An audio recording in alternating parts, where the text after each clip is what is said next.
నామములో అందరికి వందనాలు, అందరికీ వందనాలు, అందరికి వందనాలు. 2000 సంవత్సరాల కిందట, 2026 సంవత్సరాల కిందట యేసుక్రీస్తు ప్రభు లోకానికి వచ్చి పసి బాలుడుగా జన్మించి అందరూ ఎదిగిన రీతిగా ఎదిగి ఆయన 33.5 సంవత్సరంలో సిలువలో మరణించాడు. ఆయన ఏమన్నాడు తెలుసా? ఆకాశము నా సింహాసనము, భూమి నా పాదపీఠమన్న దేవుడు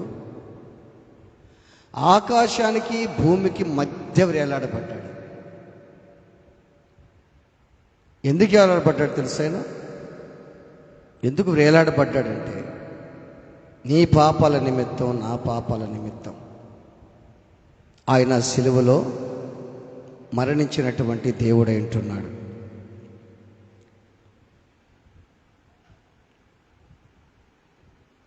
యేసయ్య మన కొరకు సిలువలో రక్తం కాచి సిలువలో వేలాడుతూ ఉంటే, సిలువేస్తే నిజ క్రైస్తవుడు నేర్చుకోవాల్సిన విషయం ఏంటంటే, నువ్వు కూడా క్రీస్తుతో కూడా సిలువేయబడాలి.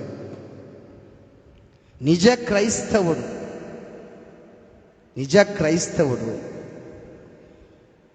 యేసయ్యతో సిలువేయబడాలి. నువ్వు కూడా యేసయ్యని సిలువేశారు, చంపేశారు. నువ్వు కూడా సిలువేయబడాలి. నువ్వు సిలువేయబడందే నీ పొరపాటులన్నీ కూడా, పాపాలన్నీ కూడా పావు. యేసయ్య ఎవరి కోసం సిలువేయబడ్డాడు? మన కోసం సిలువేయబడి మన కోసం శాపంగా, పాపంగా మారిపోయినాడు. రెండవది, యేసయ్య సిలువలో రక్తం కారుస్తున్నప్పుడు కొంత రక్తం దాచిపెట్టుకోవాలి. ఆయన రక్తం మొత్తం గార్చేశాడు, నీళ్ళ వరకు గార్చేశాడు. ఇక ఆయన బాడీలో బ్లడ్ అంటూ ఏది లేదు. చివరిన ఆ సైనికుడు ఒక ఆయన వచ్చి బల్లెపొడి పొడిచాడు కదా. బల్లెపొడి పొడిస్తే ఏం కారణాయి? నీళ్ళు కారణాయి. ఇక బ్లడ్డే లేదు. అంటే నీ కోసం దేవుడు కంప్లీట్గా నీ పాపాల నిమిత్తము రక్తమంతా కార్చేసి నిస్సహాయ స్థితిలో ఏమి బాడీలో ఏమి బ్లడ్డే లేకుండా చేసుకున్నాడు. ఇప్పుడు నువ్వు కూడా అపోస్తలుడైన పౌలు ఒక మాట అంటాడు, గలతీ సంఘంతో ఒక మాట అంటాడు. ఏమంటాడంటే, గలతీలకు రాసిన పత్రిక 2వ అధ్యాయము 20వ వాక్యం చదువుదాం. 2:20. నేను క్రీస్తుతో కూడా బాగా సిలువేయబడి ఉన్నాను, ఇకను జీవించువాడను నేను కాను, క్రీస్తే నా యందు జీవించుచున్నాడు. చాలమ్మా. నేను క్రీస్తుతో కూడా సిలువేయబడి ఉన్నాను అన్నాడు. ఎవరైనా అపోస్తలుడైన పౌలు. పూర్వం అపోస్తలుడు పౌలు ఎట్టున్నాడంటే, పూర్వం హింసకుడు, దూషకుడు, హానికరుడు. ఎవరన్నా యేసు ప్రభుని నమ్మినోళ్ళుగానే ఉంటే వాళ్ళని చంపటం, వాళ్ళని బాధించటం, కొరడాలతో కొట్టించటం, ఆ విధంగా చేసిన వ్యక్తి పౌలు. ఎప్పుడైతే దమస్కుకి వెళ్తున్నప్పుడు, మార్గంలో వెళ్తున్నప్పుడు దేవుని వెలుగు ప్రత్యక్షమై, దేవుడి వెలుగు కనిపించిన తరువాత, దేవుడు ఎంతో మాట్లాడిన తర్వాత ఆయన జీవితమే మారిపోయింది. ఇప్పుడు మనం అనుకోవచ్చు, నాకు కూడా దేవుడు కానీ వెలుగుగా కనిపిస్తే మారొచ్చు అని అనుకోవచ్చు. చాలామంది నీకు వెలుగుగా కనపడబడలే. ప్రతి వారికి వెలుగైన వాక్యం వస్తుంది నీ దగ్గరికి. ప్రతి వారం వెలుగైన వాక్యం నీ దగ్గరకు వస్తుంది. దేవుడు నిన్ను హెచ్చరిస్తున్నాడు, పక్క మనుషుల ద్వారా హెచ్చరిస్తున్నాడు, వాక్యం ద్వారా హెచ్చరిస్తున్నాడు. మన జీవితం ఇంకా మార్పు అనేది లేకుండా పోయింది. పక్క పక్క మనిషి చూసైనా మారాలి కదా. అరే పక్క మనిషి చాలా భక్తిగా ఉన్నాడు, ఆత్మీయంగా ఉన్నాడు, పరిశుద్ధంగా ఉన్నాడు, ఆ అక్క చాలా భక్తిగా ఉందని అక్క చూసి మారాలి కదా. మారడం చూసి నువ్వు మారిపోబాకు. మారకుండా ఉంటున్నారే వాళ్ళు చూసి మారిపోబాకు. మారిన వ్యక్తులు చూసి మారు నువ్వు. నేను క్రీస్తుతో కూడా సిలువేయబడి ఉన్నాను అన్నాడు పౌలు. యేసయ్య సిలువేయబడి బాడీలో బ్లడ్డే లేకుండా చేసుకున్నాడు. నువ్వు క్రీస్తు నిజంగా సిలువేయబడితే నీలో ఏ పాపం కూడా ఉండకూడదు. నువ్వు ఇంకా సిలువేయబడలా. సిలువేయబడ్డావా? నీ త్రాగుడు సిలువేయబడిందా? నీ స్మోక్ సిలువేయబడిందా? నీలో చెడు కార్యాలు సిలువేయబడ్డాయా? ఒక విధంగా చెప్పిన శరీర కార్యాలు సిలువేయబడ్డాయా? నీలో అక్రమాలు, అబద్ధాలు, క్రోధాలు, అసూయలు, నిందలు చేయటం, అందరూ బాగానే ఉంటారు, వాళ్ళు మారినట్టే ఉంటారు. నిందలు వేయటం మనుషుల మీద, ఏ కారణం లేకుండా మనుషుల మీద నిందలు వేయటం, అవమానపరచటం, వాళ్ళు దూషించటం, హేళన చేయటం, ఎగతాళి చేయటం, ఇవన్నీ సిలువేయబడలా. పేరుకు మాత్రం మారాం. ఉన్నాక నమ్మిన తర్వాత మాత్రం ఫ్రెష్గా మారిపోయినాం. మనం బైబిల్ని సంకలో పెట్టుకుంటున్నాం, బాగా వస్తున్నాం, గుడికి పాటలు పాడుతున్నాం, వాక్యం చదువుతున్నాం, వాక్యం వింటున్నాం, కానుకలేస్తున్నాం, వెళ్ళిపోతున్నాం. అంతవరకు మారాం. కానీ నీళ్ళు కొన్ని పాపాలు సిలువేయబడలే. ఇంకా అర్థం చేసుకో. అరే నాలో ఇంకా ఏది సిలువేయబడలేదు. ఇతను విమర్శించే విషయంలో, నీ భర్తకు లోబడే విషయంలో, నీ భార్యని ప్రేమించే విషయంలో సిలువేయబడలే. ఇంకా నువ్వు నీ జీవితం అంతా బాధించటమే, మోసాలు చేయటమే, దొంగ పనులు చేయటమే, చెడుగా ప్రవర్తించటమే నీ చూపులు సిలువేయబడలా. యేసు ప్రభు లోకంలో కామ, క్రోధ, మదమత్సరాలు లేకుండా జీవించాడు ఆయన. పరిశుద్ధంగా జీవించాడు ఆయన. హెచ్చించుకునే జీవితం సిలువేయబడలా. ఇంకా నీ జీవితంలో ఇంకా కొన్ని సిలువేయబడాలి. ఈ మాట ఎందుకు చెప్తా తెలుసా? ఇన్ని సంవత్సరాలు గతించిపోయినాయి నీ జీవితంలో. ఒక్క ప్రశ్నేసుకో నువ్వు. బై బర్త్ అంటే పుట్టినరోజు నేను అడగటం. నేను నువ్వు ఎప్పుడైతే యేసయ్యని నమ్ముకున్నావో, నమ్ముకున్నప్పటి నుంచి ప్రజెంట్ ఇప్పటి వరకు ఎన్ని సంవత్సరాలు అయిందో నువ్వు ఆలోచించి. నీకు తెలుసు ఎన్ని సంవత్సరాలు అయిందో. నువ్వు ఎప్పుడు యేసయ్యని నమ్ముకున్నావో తెలుసు, ఎప్పుడు బాప్తిసం తీసుకున్నావో తెలుసు. అప్పటి నుంచి ఇప్పటి వరకు ఇంకా యేసుని సిలువేస్తానే ఉన్నావా? ఒక్కసారే యేసయ్య సిలువేయబడ్డాడు నీ కోసం, నా కోసం. నువ్వైతే ప్రతిరోజు దేవుని సిలువేస్తానే ఉన్నావు.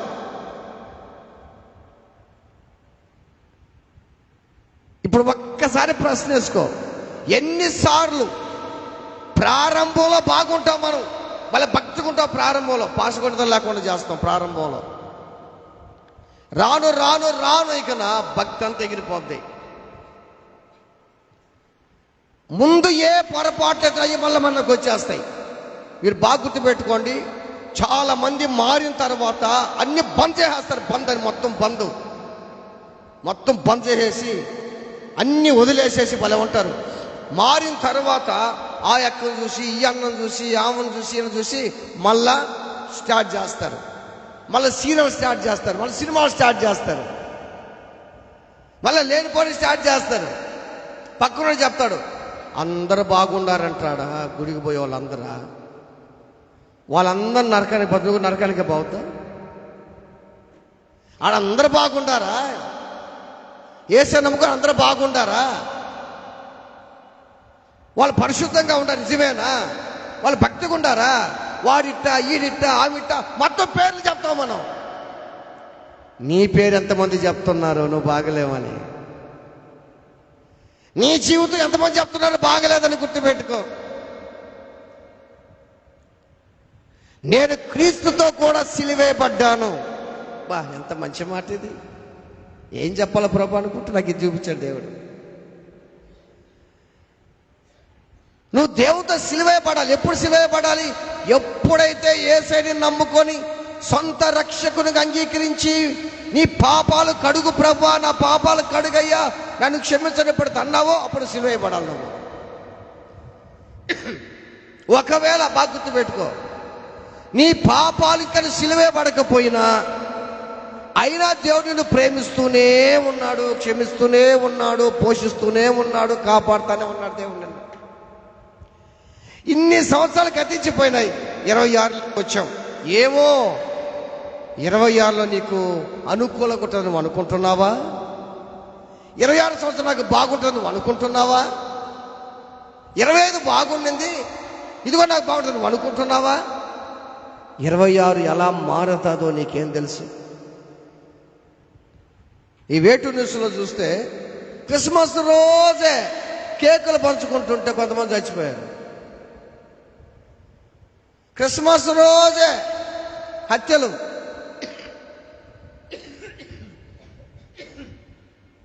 మన హ్యాపీ న్యూ ఇయర్ అప్పుడు, జనవరి అప్పుడు 31st రోజున 31st నైట్ పెద్ద దగ్గర చేసి డిన్నర్ పార్టీ చేసుకుంటున్నారు. ఇది కరెంట్ షాక్, సర్క్యూట్ ఫెయిల్ అయిపోయింది, 40 మంది 50 మంది చచ్చిపోయారు. ప్రజెంట్ గుర్తుపెట్టుకోండి, ప్రజెంట్ యుద్ధం స్టార్ట్ అయిపోయింది, మళ్ళా యుద్ధం స్టార్ట్ అయిపోయింది. నైజీరియాలో క్రిస్టియన్స్ని హింస పెడుతుంటే ట్రంప్ వార్నింగ్ ఇచ్చాడు.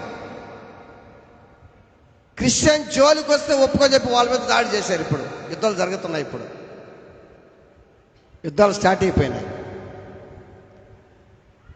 ఇక భయంకరమైన పరిస్థితులు వచ్చేస్తున్నాయి. ఈ భయంకర పరిస్థితుల్లో ఇంకా నువ్వు సిలువేయబడకపోతే ఏ రోజు నువ్వు బ్రతుకుంటావు? ఏ రోజు దాకా నువ్వు బ్రతుకుంటావు? ఏ రోజు దాకా నువ్వు జీవిస్తావు? నాకు అవయవాలన్నీ బాగున్నాయి, నేను హ్యాపీ, నేనంతా బాగానే ఉన్నాను, నా బాడీ అంతా బాగుంది, మంచి డైట్ తీసుకుంటున్నాను అని నువ్వు అనుకోవచ్చు. మరణానికి డైట్, ఆరోగ్యం అది సంబంధమే లేదు. ఒక ఆయన ఏమన్నాడు తెలుసు? ఒక ఆయన ఏమన్నాడు, ఆయనకి అనేక సంవత్సరాలకి పంట పండిందంట, కొట్లో పోసాడంట. ఏమన్నాడు ఆయన హ్యాపీ, బాగానే ఉన్నాడు, సంతోషంగా ఉన్నాడు, లగ్జరీ లైఫ్ అనిపిస్తున్నాడు. నా ప్రాణమా తినము తాగుము సుఖించమన్నాడు. దేవుడే ఉన్నాడు, ఒరే వెర్రివాడా, ఇంగ్లీష్ బైబిల్లో ఫూల్ అని ఉంది, ఒరే బుద్ధి లేనోడా, ఈ రాత్రి నీ ప్రాణం నాకు కావాలని అన్నాడు. దేవుని బిడ్డలారా, ఆలోచన చేయి. నీ మనసులో ఉందేమో, నీ ఇంకా బతకతానని ఉందేమో. ఎందుకు దేవుడు నాకు చేతి మాట చెప్పిస్తున్నాడు? నువ్వైనా సరే, నేనైనా సరే, ఎవరైనా సరే, ఇంకా నేను బతుకుతాను, నాకు ఇంకా బాగా శక్తి ఉంది, బలం ఉంది, ఆరోగ్యం ఉంది అనుకుంటున్నావేమో. ఏ రోజుకైనా మనం చనిపోవాలి. అయితే ఒక్కటి గుర్తుపెట్టుకో, నువ్వు క్రీస్తుతో సిలువేయబడాలి. ఇది మాత్రం నగ్న సత్యం. ఎన్నెన్ని పొరపాట్లు సిలువేయబడలేదో అవి సిలువేయబడాలి ఇప్పుడు. ఇంకో విషయం, యేసు ప్రభు శిష్యుల పాదాలకు అడుగుతున్నాడు కదా. అందరి దగ్గరికి వస్తే పేతురు దగ్గరికి వచ్చాడు. పేతురు ఏమన్నాడు? అయ్యా, నువ్వు నా పాదాలు కడిగేదానికి వీల్లేదయ్యా, కడగకూడదయ్యా. యేసు ఏమన్నాడు? నేను నీ పాదాలు కడుగుట వలన నీకు మంచిది, కడగకపోతే నీకు నాకు పాలు పంపలేవు, సంబంధం లేదన్నాడు. అట్టయితే నా తలకాడి నుంచి కాల్దా కడిగేమన్నాడు. అంటే అర్థమైంది, యేసు ప్రభుని నమ్మినప్పటి నుంచి వాళ్ళ పొరపాట్లు బాగానే ఉన్నారు, వాళ్ళు బాగున్నారు. చిన్న చిన్న పొరపాట్లు, చిన్న చిన్నవి ఉండాలి దగ్గర. ఆ చిన్న ఏంది? పేతురు అంటే యోహానుకు పడకపోవటం, యోహాను అంటే పేతురు పట్టడం లేదు, తోమంటే ఈయనకు పట్టడం లేదు, హెచ్చించుకోవటం ఏమన్లో ఉండేది. ఆ యొక్క పాడబట్టి యొక్క ఒప్పుకోకపోవటం, ఈయన వాక్యం చెప్తే ఆయన ఒప్పుకోకపోవటం, ఆయన ప్రార్థన చేసి ఈయన ఒప్పుకోకపోవటం, ఈయనేనా నేనేనా అంటూ మనం హెచ్చించుకోవటం, గర్వించటం ఏమన్లా ఉండేది. ఇవి కూడా సిలువేయబడాలి. ఎట్ట తెలుసా? అప్పుడు యేసయ్య అన్నాడు తెలుసా? స్నానం చేసినాడు కాళ్ళు కడుక్కొని చాలు. ఆయన ఏమన్నాడు, అట్టయితే నాకు మొత్తం కడిగా అన్నాడు. వద్దొద్దయ్యా, నువ్వు స్నానం చేసేప్పుడు కాళ్ళు కడుక్కోమన్నాడు. అంటే అర్థమైంది, ఈ రోజున ఒకసారి నీ జీవితాన్ని ఆలోచన చేసుకో, నీ హృదయం మీద చెయ్యేసుకోసారి ఆలోచన చేసుకో. ఏటిలోనే సిలువేయబడలేదు, ఏ పొరపాటు నాలుక సిలువేయబడలేదు. తోటి వ్యక్తిని ప్రేమించలేకపోతున్నావు, తోటి విశ్వాసిని ప్రేమించలేకపోతున్నావు, విశ్వాసి కాపరిని ప్రేమించలేకపోతున్నాడు. తోటి విశ్వాసి మీద చాడీలు చెప్పటం, నిందలేయటం, అవమానించటం, బాధకు గురి చేయటం. నువ్వు భక్తిగా ఉన్నట్టే నటిస్తూ ఇవన్నీ కూడా నీలో ఉన్నాయి. అవన్నీ సిలువేయబడాలి, అవన్నీ సిలువేయబడాలి. అందుకే అపోస్తలుడైన పౌలు అంటాడు, నేను క్రీస్తుతో కూడా సిలువేయబడి ఉన్నాను, ఇకను జీవించువాడను నేను కాను అని అన్నాడు. ఏమంటున్నాడు అంటే జీవించేది నేను కాదు. నేనంటే అర్థమైంది అంటే ఈ బాడీలో ఇకన ఏమీ లేదు అని అర్థం. జీవించేది నేను కాదు ఇక్కడ అంటే నాలో నన్ను ఏ అక్రమాలు లేవు, ఇక్కడ అవి నాలో జీవించటం లేదు, అవి నాలో లేవు, నాలో పొరపాట్లు లేవు, అక్రమాలు కుట్రలు కుతంత్రాలు నాలో లేవు. ఇక్కడ జీవించువాడను నేను కాను, నేను కాను, నేను కాను. ఎంత ధైర్యంగా చెప్తున్నాడు ఈ మాట పౌలు. ఆయన అంటాడు, నేను వెడలిపోయి క్రీస్తుతో ఉంటూ నాకు మరీ ఆశ అన్నాడు.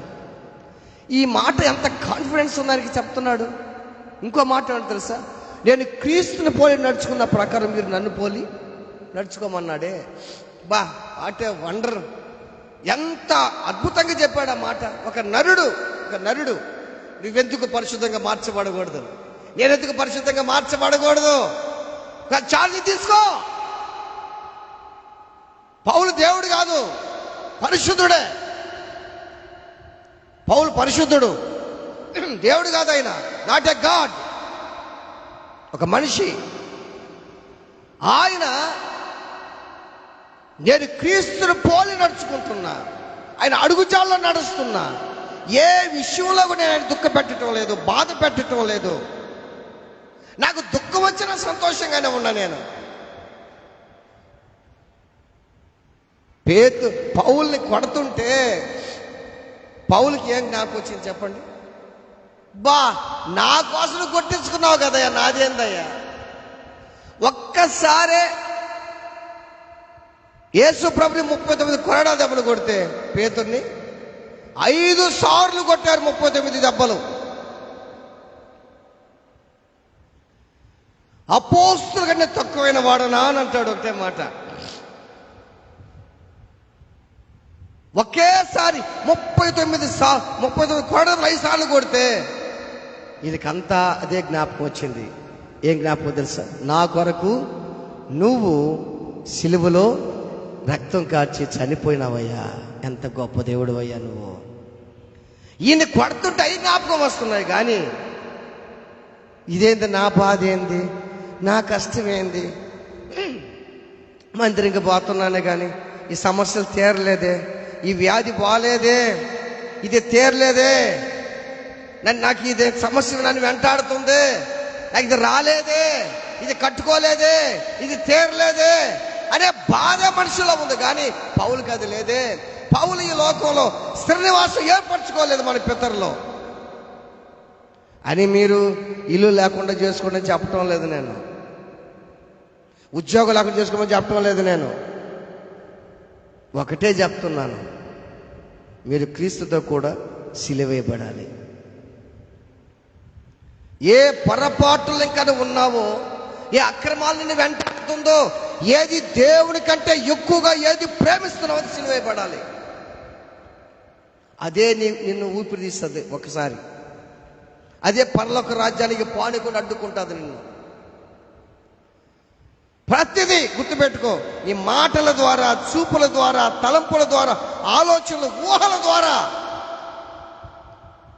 ఎన్నెన్నైతే నువ్వు దేవుని బాధ పెడుతున్నావో శరీర కార్యాలు స్పష్టంగా ఉన్నాయంట. దాంట్లో రాస్తాడు, గల్తీ పత్రికలో రాస్తాడు,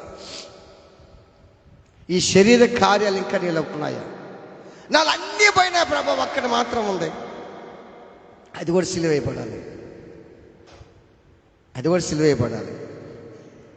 యేసు ప్రభుని నమ్ముకున్న తర్వాత 93లో యేసయ్యను నమ్ముకున్నాను. 93లో యేసయ్యను నమ్ముకున్నా. 97లో పరిచర్యకు వచ్చా. పాస్టర్ వాళ్ళని వెంబడించి వాళ్ళతో ఆ దైవ సేవకులను వెంబడిస్తా 97లోనే పరిచర్యకు వచ్చా. నాకు మామూలుగా అన్ని పాపాలు నాలో ఉండేవి, అన్ని పాపాలు ఉండేవి. నన్ను ఎక్కువగా బాధించే పాపం ఏంటంటే సినిమాలంటే బహు ఇష్టం. నాకు సినిమాలంటే బహు ఇష్టం. 93వ సంవత్సరంలో 93 జనవరి 14వ తేదీ నేను మారుమనసు పొందాను. రాత్రి 10:30 సమయంలో. ఈ జనవరిలోనే నా యొక్క ఆత్మీయమైన పుట్టుక, నా ఆత్మీయమైన పుట్టుక జనవరి 14వ తేదీ. అప్పట్లో బేస్తవారం వచ్చింది. బేస్తవారం రోజున రాత్రి 10:30కు దేవుడు నాతో స్పష్టంగా మాట్లాడితే యేసయ్యను నమ్ముకున్నా. అప్పుడే తీర్మానం చేసుకున్నా, ఇక మీదట నీకు వ్యతిరేకంగా నేను ఏ పాపాలైతే చేశానో నన్ను క్షమించయ్యా, నీ రక్తంతో కడుగు, ఇక ఏది కూడా చేయనని చెప్పుకున్నా. అప్పటి నుంచి ఇప్పటి వరకు ఏ సినిమా లేదే, ఏ సీరియల్ కూడా లేదే. సినిమా నాతో చూసేవాడే లేడు. పిచ్చి నాకు సినిమా అంటే. కారణం ఏం తెలుసా? నువ్వు దేవుణ్ణి పూర్తిగా అర్థం చేసుకోవట్లేదయ్యా. నీకు అర్థం కావట్లేదు దేవుడా. మందిరికి వస్తున్నా కానీ ఏదో వస్తున్నావు మందిరికి అంతే. నువ్వు క్రైస్తవురాలు కాబట్టి మందిరికి రావాలి, కానీ మందిరికి వస్తున్నావు, నీ దేవుడిని అర్థం చేసుకోవట్లే. నువ్వు నీకు పూర్తిగా దేవుడు అర్థం కావట్లే. అందుకే నీ పాపాలు సిలువైపడ్డా. ఇంకా నీలో ఉన్నాయి కొన్ని, లోపల ఉన్నాయి కొన్ని. అవి లోపల మాత్రం అది పోతను బానీయటంలా. ఆ అలవాటు ఒకటి ఉంది, నేను పోతా పంట అప్పుడు పాపకులే గమ్ముకుంటూ అందరూ బాగున్నారు, గమ్ముకు లోపలే ఉన్నాను అంటున్నావు పాపాన్ని. అది వదలటంలా నువ్వు. నా ప్రియమైన దేవుని బిడ్డారా, అపోస్తలుడైన పౌలు అంటాడు, నేను క్రీస్తుతో కూడా సిలువైపడ్డా. ఇక్కడ జీవించువాడను నేను కాను, నేను జీవించటంలే, నేను బ్రతకటంలే, నేను జీవించటంలకి నేనంటే అర్థమైంది, నాలో ఉన్నటువంటి పాపాలు, నా అహం, నేను జీవించటానికినా నాలో జీవించు క్రీస్తే నాయందు. చెప్పండి, క్రీస్తే నాయందు. బాగా గుర్తుపెట్టుకోండి. నేను జీవించటం ఈ బాడీలోకి ఏది లేదు, ఈ బాడీలో ఏమి లేదు. కదా క్రీస్తే నాయందు జీవిస్తున్నాడు. ఇప్పుడు చాలామంది యేసు ప్రభుని నమ్ముకున్న వాళ్ళు ఆత్మహత్యలు చేసుకుంటున్నారా లేదా? యేసే నమ్ముకున్న వాళ్ళు ఉల్లా, యేసే నమ్ముకున్న వాళ్ళు ఎందుకు చేసుకుంటున్నారు? దేవుణ్ణి బాగా అర్థం చేసుకోవటం లేదు. వాళ్ళు పూర్తిగా మారలా. అసలు మారకుండా కొంతమంది ఉన్నారనుకో, మారిన పరిస్థితి అర్థం తెలుసా? మారిన పరిస్థితి కూడా లోకంలో పడిపోవటం, ఆ పోవటం, వెనక్కి పోవటం, వెనక్కి పోవటం, లోకంలో పడిపోవటం. అంటే వాళ్ళ పూర్తిగా మార్పు అనేది లేదు. అటువంటి వాళ్ళతో దూరంగా ఉండాలి. ఊరికూరినే పడిపోతుంటే దూరంగా ఉండాలి. ఊరికూరినే పడిపోవటం, లేయటం, పట్టం, లేయటం, ఎంత అవమానం అది, ఎంత అవమానం అది. నీ కొడుకు కూతురు ఊరినే ఫెయిల్ అవుతుంటే నీకు అవమానం కదా. నీ కొడుకు కానీ కూతురు కానీ రేపు మార్చిలో ఎగ్జాము ఫెయిల్ అయిపోయాడు, అక్టోబర్ ఎగ్జాము ఫెయిల్ అయిపోయాడు, మళ్ళీ ఫెయిల్ అయిపోయాడు, ఎట్లుంటుంది నీకు? తలెత్తుకుని తిరగలేకున్నాను. ఎందుకు ఫెయిల్ అవుతున్నాడు వాడు? ఎందుకు చదువుతున్నాడు చెప్పండి? చదవటం వల్ల చదువు మీద లేదు వాడికి, చదవటం వల్ల అంటే దేవుడి మీద లేదు జనాలకి. చర్చకు వస్తుంటారు అంతే, దేవుడి మీద లేదు, యేసయ్య మీద లేదు. అందుకే ఉన్న పడిపోతున్నావు నువ్వు, ఊరుకున్న పడిపోయేది నువ్వు. నేను పడ్డాను, ఇక జీవించేవాడు నేను కాను, క్రీస్తే నా యందు జీవించుచున్నాడు. ఇప్పుడు బాగా గుర్తుపెట్టుకో, క్రీస్తే అంటే యేసయ్యే నీలో ఉంటే, యేసయ్యే నీలో ఉంటే నీలో ఏముండాలి తెలుసా? క్రీస్తు యేసుకు కలిగిన మనసు నీకు రావాలి. అర్థమవుతుందా? క్రీస్తే నీలో ఉంటే, ఆ యేసయ్య నీలో ఉంటే ఆ మనసు నీకు రావాలి. క్రీస్తు యేసు కలిగిన మనసు రావాలి. ఊరికనే మనసు కష్టాలు పెట్టుకోవటం, ఊరికనే బాధలు పెట్టుకోవటం, ఊరికనే వాళ్ళ మీద, ఈ అక్క మీద, ఈ అన్న మీద పెట్టుకోవటం, జీవితాంతం ఇదే సరిపోతున్నా నీ బ్రతుకంతా. ఎప్పుడు మారుతావు నువ్వు? ఎప్పుడు మారుతావు? ఎప్పుడు మారుతావు చెప్పండి? ఇప్పుడు నీ సొత్తేమని ఆశిస్తున్నారా? నీ ఆస్తి తీసుకుంటున్నారా? నీ అంతస్తేమన్నా అక్రమంగా లాక్కుంటున్నారా? లేదే. అసలు ఎందుకు మనసు కష్టాలు పెట్టుకుంటావు నువ్వు ఒకరి మీద? ఎందుకు బాధలు పెట్టుకుంటావు ఒకరి మీద? నువ్వు బతికట్టు వాళ్ళు బతుకుతున్నారు కదా, వాళ్ళకి డబ్బు ఉంది, నువ్వు కూడా డబ్బు తెచ్చుకో,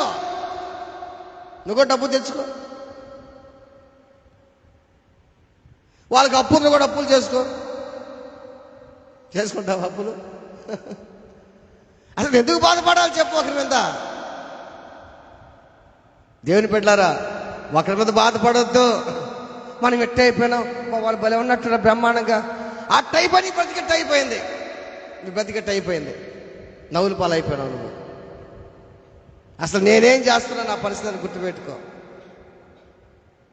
ఇక జీవించువాడను నేను కాను, క్రీస్తే నా యందు జీవిస్తున్నాడు. ఆ క్రీస్తే నీలో ఉంటే ఈ 2026లో నూతన ఆత్మ నీ మీదకి దిగివచ్చును గాక. ఆ క్రీస్తే నీలో ఉంటే కొత్త మనసు నీకు వచ్చును గాక. దేవుని బిడ్డలారా, నిజంగా గుర్తుపెట్టుకో, నిజంగా యేసు నీలో జీవిస్తుంటే, ఆయన నీలో ఉంటే నిన్ను బట్టే అందరూ వేసే నమ్ముకుంటారయ్యా. నిన్ను బట్టి వేసే నమ్ముకుంటారు. అబ్బా అల్లామే చాలా భక్తిగా ఉందయ్యా, అమ్మ నువ్వే చర్చికి వెళ్ళేది? పలాని చర్చికి అయ్యా, అమ్మ నేను కూడా వస్తానమ్మా. వాడు ఏంది అట్టున్నాడు, వాళ్ళు క్రైస్తవులు, ఆ క్రైస్తవు గుడి పోతలు ఏడకు పోయేది? పలాని చర్చికా? ఆయన సరిగ్గా చెప్పడం లేదు లేరా వాళ్ళకే. ఈ మాట వస్తుంది రాదా? ఇంకోటి గుర్తుపెట్టుకో, చర్చికి వచ్చేవాళ్ళు 4 గోళ్ల మధ్య సేవకుడు వాళ్ళకి మంచి మాటలు చెప్తున్నాడు. వాడు బయటికి వెళ్ళి తప్ప దాగేసి ఇంట్లో అక్రమాలు చేస్తుంటే వాళ్ళ తల్లిదండ్రులు వచ్చి నన్ను అడిగితే నేను చెప్పగలనా? ఏమయ్యా ఏం చేస్తావు మా కొడుకుని, మా కూతురు నువ్వా ఏం చేస్తున్నావు చెప్పు, మా పరిస్థితి ఏందే, వాడు ఆగుతున్నాడు ఏం చేస్తున్నావు నువ్వు? నేనేం చేసేది? నేనేం చేయగలను చెప్పు? టీచరు 4 గోళ్ల మధ్యకి లెసన్ చెప్తాడు, వాడు బయటికి వెళ్ళిపోతున్నాడు చదువుతాడు, ఆయన ఏం చేస్తాడు పాపం? ఆయన ఏం చేస్తాడు? అమ్మను వస్తాడు లోపలికి, మళ్ళీ స్టూడెంట్ వస్తాడు, రేపు హోంవర్క్ రాసేవారు రాయలేదు సార్, 2 దెబ్బలు కొడుతుంటాడు. అంతే ఇప్పుడు కూడా 2 దెబ్బలు దేంతో? వాక్యంతో దెబ్బలు కొట్టేది మేము. అదే జరిగేది ఇప్పుడు. నిజంగా దేవుడిని ఎంత నివసిస్తుంటే, దేవుని ఎంత జీవిస్తుంటే నిన్ను బట్టి అందరూ మారాలయ్యా, నిన్ను బట్టి అందరూ మారాలా. ఒకసారి ఆలోచన చేసుకో, రెక్టిఫై చేసుకో నువ్వు. అవును ప్రభువా, నేను దేంట్లో సిలువైపడాలి? ఇంకా నా పొరపాట్లను క్షమించావు కదా, ఇంకా దేంట్లో సిలువైపడాలి? ఇంకా ఏముండే నాలో ప్రభా నీ సిలువైపడాలి ఇంకా అని ఒక్కసారి ప్రశ్నించుకో. దేవుడు చెప్తాను నీకు, నువ్వు ప్రార్థన చేయి. అసలు దానికోసం ప్రార్థన చేస్తున్నావు నువ్వు. ప్రభా ఇంకా పూర్తిగా మారలేదు కదా, నాలో అది ఉందా ప్రభా, నాకు తీసేనైనా, అది సిలువేసే ప్రభా, నేను మారాలి ఇంకా నాయనా, మార్పు చెందాలయ్యా. ఒకటి విమర్శించటం, తిట్టడం, కొట్టబోవటం, హేళన చేయటం, ఎగతాళి చేయటం, అవమానపరచటం, సాడీలు చెప్పటం, అబద్ధాలు చెప్పటం, అన్నీ నాలుగు పోవాలి సిలువేసే ప్రభు అని దేవుని అడుగు. అన్నీ దేవుడు నీకు చెప్తా ఉంటాడు. అది అపోస్తలుడైన పౌలు అంటాడు అక్కడ దాని పక్కనే, నేను ఇప్పుడు శరీరమందు జీవించుచున్న జీవితము నన్ను ప్రేమించి నా కొరకు తను అప్పగించుకున్న దేవుని కుమారుని అందలి విశ్వాసం వల్ల జీవించుచున్నాను. నేను ఇప్పుడు శరీరమందు జీవించుచున్న జీవితము, ఆ జీవితం శరీరమందు జీవితాన్ని జీవిస్తున్నా నేను, కానీ నన్ను ప్రేమించాడు ఆయన. నా కొరకు తను అప్పగించుకున్న దేవుని కుమారుని అందలి విశ్వాసం వల్ల జీవిస్తున్నా. గుర్తుపెట్టుకో, ఎవరి వల్ల బతుకుతున్నావు? నువ్వు విశ్వాసం వల్ల బ్రతుకుతున్నావు. దేవుని విశ్వాసం వల్ల జీవిస్తున్నావు. నువ్వు విశ్వాసం బతుకుతున్నావు. ఏమని తెలుసా? అయ్యా నీ విశ్వాసం తెలుసా? రేపు నేను చనిపోతే దేవుని దగ్గరికి వెళ్తే విశ్వాసం నీకుంది. యేసే నా కొరకు వస్తాడు, విశ్వాసం నీకుంది. ఆ విశ్వాసం వల్ల నేను జీవిస్తున్నావు. ఆ ప్రియమైన దేవుని బిడ్డలారా, ఒకసారి ఆలోచించేయండి. మీ అందరికీ చేతులెత్తి నమస్కారం చేస్తున్నాను. 2026లో ఒకరిని మనం ప్రేమించుకుందాం. స్త్రీలు, పురుషులు ఒకరిని క్షమించుకుందాం. ఒకరితో ఒకరు మంచిగా బాగుందాం. ఒకరి పట్ల నీకున్న కక్షలు, క్రోధాలు పక్కన పెట్టుకుందాం. అవన్నీ వద్దు మనకు. ఒకవేళ పబ్లిక్గా చెప్తున్నా నేను, ఇప్పుడు ఇది లైవ్లో ఎక్కడ దూరం వెళ్ళిపోతుంటుంది మెసేజ్. ఒకవేళ మీ అందరి పట్ల నేను తప్పు చేసిన దయచేసి క్షమించండి. మీ అందరి పట్ల నేనేమన్నా తప్పు చేసి ఉంటే, మిమ్మల్ని అసభ్యంగా మాట్లాడుంటే, మిమ్మల్ని తిట్టుంటే, మిమ్మల్ని చూసి నవ్వు ఉంటే, ఎగతాళి చేసి ఉంటే, హేళన చేసి ఉంటే, దయచేసి నన్ను క్షమించండి. వేల మంది, లక్షల మంది ఒప్పుకుంటున్నాను నేను మాట. దేవుని బిడ్డలారా, నువ్వు కూడా ఒకరు క్షమించమని అడుగు. నీ పక్కనక్కనే అడిగినక్కనే కాదు, నీతో బాగుండక్కనే, నీ బాధగా అన్ననే కాదు, పక్కన వాళ్ళతో నీ పట్ల నేను తప్పు చేస్తే క్షమించక్క అన్న, నన్ను క్షమించన్నా, నేను తప్పు చేస్తే క్షమించన్నా. ఇవన్నీ లేకుండా పనుల్లో చేయి వేయటం. నువ్వు సిలువ పడితే పనులు చెయ్యట్టేస్తావు చెప్పు. సిలువ పడితే బాప్తీసం తీసుకున్నావా? బాప్తీసం తీసుకొని కూడా ఇవన్నీ సిలువ పడాలి. నీళ్ళ పాపాలు అన్నీ అట్టే ఉన్నాయి. ఈ రోజు నుంచి అయినా మంచి సాక్షిని సంపాదించుకోవాలంటే నువ్వు క్రీస్తుతో కూడా సిలువేయబడాలి. నిజంగా నీ గురించి సాక్షిని ఎవరు చెప్పు? ఇంట్లో నీ గురించి సాక్షి ఎవరు చెప్పాలి చెప్పు? ఎవరు చెప్పాలి నీ గురించి? అసలు సాక్ష్యం ఎక్కడ ప్రారంభాలు చెప్పిన సాక్ష్యం? కుటుంబంలో. ఎవరు తెలుసా? భర్త భార్యను బట్టి సాక్ష్యం చెప్పాలి. నా భార్య చాలా మంచిదయ్యా, పరిశుద్ధంగా ఉంటుందయ్యా, చాలా ప్రేమిస్తుంది. ఒకప్పట్లో కోపం అయ్యా, కానీ ఇప్పుడు నన్ను ఎంత ప్రేమిస్తుంది, బిడ్డల విషయంలో కానీ నా విషయంలో కానీ అని భర్త భార్య గురించి సాక్ష్యం చెప్పాలి, భార్య భర్త గురించి సాక్ష్యం చెప్పాలి. నా భర్త చాలా మంచివాడయ్యా, పరిశుద్ధుడయ్యా, బాగా భక్తిగా ఉంటాడయ్యా, ఆత్మీయంగా ఉంటాడయ్యా, నా భర్త చాలా మంచివాడని భార్య సాక్ష్యం చెప్పాలయ్యా. ఆ సాక్ష్యం బయటికి వస్తుంది. ఆమేన్. ఆ సాక్ష్యం బయటకు వస్తుంది. ఈ రోజున ప్రశ్న వేసుకుందాం.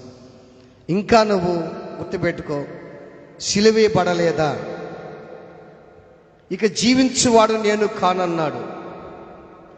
నీలో జీవించేది దేవుడే. నీలో ఇంకా జీవిస్తున్నాయా? సిలువేయబడకుండా ఇంకా నీలో ఇంకా పొరపాటు జీవిస్తున్నాయా? వాటిని మేపుతున్నావా? మంచి మంచి ఆహారం పెట్టి మేపుతున్నావా? వాటిల్ని జాగ్రత్త. ఎక్కువైపోతాయి.